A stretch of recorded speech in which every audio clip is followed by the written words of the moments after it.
All right, ladies and gentlemen, welcome back to the channel. We have Warriors versus Mavericks, game one of the Western Conference Finals coming up. Now, if you had told me at the start of this season that the Dallas Mavericks would be playing the Golden State Warriors, both kind of crazy, I would have told you you're out of your mind. I mean, Dallas speaks for itself. Dallas is a good basketball team. Like, we knew that at the start of the season. We knew Dallas was a good basketball team. They had Kristaps.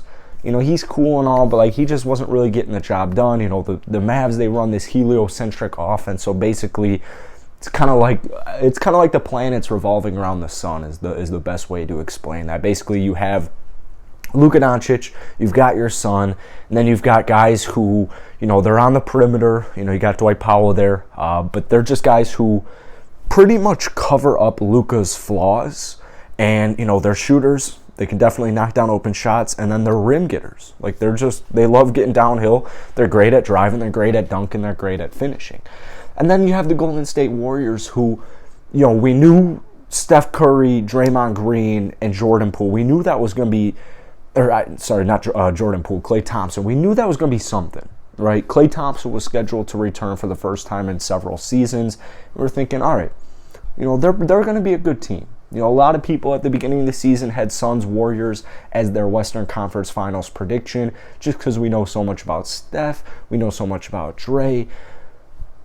And then Jordan Poole comes out of nowhere, and it's like, this dude was in the G League last season, and all of a sudden he's dropping like 15 straight games with 20 or more points. So this is going to be an awesome series. You've got a great defensive team, great offensive team in the Golden State Warriors, number 2 ranked regular season defense. Then you've got the Dallas Mavericks who, you know, there's nothing honestly too crazy about them outside of Luka Doncic. But, you know, I give a lot of credit to Draymond Green because he was the only dude I can think of who had the Phoenix Suns losing to the Dallas Mavericks last round. And his reasoning, essentially, and I've talked about this in a lot of my videos, is that if you have a player like Luka Doncic who is so, first off, he's so young and he's so good at what he does, but if you have a guy who can do so many different things, and he can go off on any given night, and he's going to go off pretty much every night, he's going to keep you in majority of the basketball games. He's going to keep you in all the basketball games. So, you know, looking back in retrospect, we learned a lot from that Pelicans-Suns series. You know, we learned that, all right, if you can shut down Chris Paul, if you can get the ball out of Booker's hands and, you know, make Chris Paul work for it, you know, DeAndre Ayton, Mikal Bridges, Jay Crowder, like, they're dope, but they're not going to be enough to win the series. Maybe they're going to be enough to win a game, but they're not going to be enough to win a series. And so, you know, what we saw with Alvarado and the Pelicans in general is you're pretty much full court pressing Chris Paul. And by the end of the series, I mean,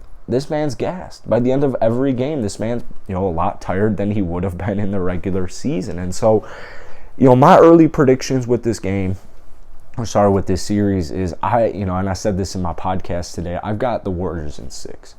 You know, the way I view the playoffs are very star-driven, very superstar-driven, and Luka's going to be able to enough. Luka, Brunson, Dinwiddie, and the rest of the squad, the supporting cast, they're going to be enough to win at least one game. And in fact, I think that they're going to win 2 games. But when I look at Steph Curry, you know, I look at Draymond Green, I look at the way Klay Thompson finished off the Memphis Grizzlies, I have a really hard time believing that they're going to lose to just one superstar in Luka. Just one superstar. And you guys know my thoughts on Luka and, you know, the Mavs. Like, you know, I like what they're building. And like I said, since you're running this heliocentric offense, which the last time we kind of saw that in the NBA was with James Harden, it's interesting. I don't view it as a way to win championships. Like, I love Luka, and the Mavs are a very fun basketball team to watch. But if there's one thing I learned from watching James Harden is that offense doesn't work, because you're going to get to a point later on in the series in any round of the playoffs where it's just not going to be enough. One guy can't beat an entire team for an entire series. And so that's why we saw last series, we saw Jalen Brunson get his bag. We saw Dinwiddie get his bag, specifically in Game 7, showing up absolutely clutch for him, draining threes, just getting downhill, making all of his shots. I mean, he was looking like Steph Curry for a decent portion to start the third quarter. I'm watching Dinwiddie, I'm like, you know, he'll get a switch on him. He'll get like Chris Paul on him, and he'll take like a step back, you know, he'll take like a step back three. I'm like, what? I don't really think that's like the best shot, but they attacked Chris Paul. They just attacked Chris Paul. I look at the Golden State Warriors, and I think that they're just worlds away better than Phoenix. They do have some issues. You know, they do have some issues. How much can you rely on some of these players? You know, Jordan Poole's dope. Can you rely on him? You know, Kuminga's dope. Can you rely on him? There will be some games where he'll play 20 minutes and have a huge impact, and then, you know, he'll pick up a DNP the next game. Can you rely on these players? So that's really the question with Golden State. But, you know, considering Luka, you know, they hadn't won a playoff series until this year. I just have such a hard time thinking to myself, Luka's going to be able to do enough to win 4 straight games. Because you know Steph's getting his bag. You know Klay's getting his bag. You know Dre and Jordan Poole are going to do their things. But then they also have guys like Otto Porter, all-star starter, Andrew Wiggins. We saw the last game adjustment with Kevon Looney coming in. They have a lot of different things they can do. You know, on the Dallas side, you know, I like Reggie Bullock. I like DFS. You know, I like Dwight Powell. But when I compare them to the Golden State Warriors and just like the team defense, the team dynamic that they have in general, all the experience they have, just the chemistry from playing for so many years together, specifically their big three, I don't think Steph, I don't think Klay, I don't think Dre, I don't think that they're going to accept a loss here.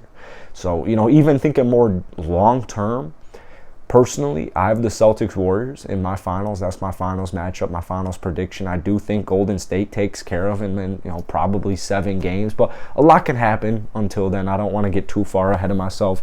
You know, just because I think that the Warriors are going to win this series in 6 games doesn't mean I don't want a good series or I wouldn't be, you know, happy with a Dallas Mavericks victory. Dallas is a really awesome team. You know, I love Luka. I mean, he is literally one of a kind. NBA is in good hands. I hope they give them a run for their money. You know, I hope they do, and I hope we get a Game 7, and I hope it didn't go like it did with the Suns Mavs, which was just embarrassing. But, you know, Mavs are getting a lot of credit for taking down Phoenix. Personally, you know, I've never really viewed Devin Booker as a superstar. I've never really viewed Chris Paul as, you know, regular season, Chris Paul is one of a kind. He's one of the best to ever do it. But I view Chris Paul very similarly to James Harden, and I don't understand why others don't, where it's like, yeah, you've had a really long, successful career. You know, Chris Paul, 37 years of age. James Harden, was he 32? Like, these dudes have had great careers. But there's just something about it that when it gets down to the most important point, they shy away. They shy away. And Chris Paul, you know, he'll either shy away or he'll get injured. And yeah, it sucks. You know, from a basketball perspective, like, you don't necessarily want to see choke jobs, but I view them as very similar players. They're at their positions, they're some of the best to ever do it. They're top 5 to do it. As far as scoring goes, James Harden is one of the best scorers I've ever witnessed with my own 2 eyes. But when it comes down to crunch time, they're not those dudes. You know, DeAndre Ayton, not that guy. Devin Booker, I don't understand why this guy was, you know, already given superstar status just based off of last season. I don't think you can really give a dude superstar status from one playoff performance. Regular season, these dudes are dope, and I'm not trying to go at the Phoenix Suns here, but, like, they need something, dude. You know, they need something. I mean, it's clear that it's just not working out. You know, something needs to happen. So, shout out to Dallas. You know, give them respect, give them props, because they took down the undisputed best regular season team, the Phoenix Suns, 64 wins. I think it was like 8 games further than the East number 1 seed, the Miami Heat. So you got to give credit where credit is due. But I think Dallas is just, you know, they're at least a season away. They're at least an off season away from being able to take down a team like the Golden State Warriors, in my opinion. So drop some comments down below. Let me know what you guys have to say. Hit the like button, hit that sub button as always, and I'll see you guys later.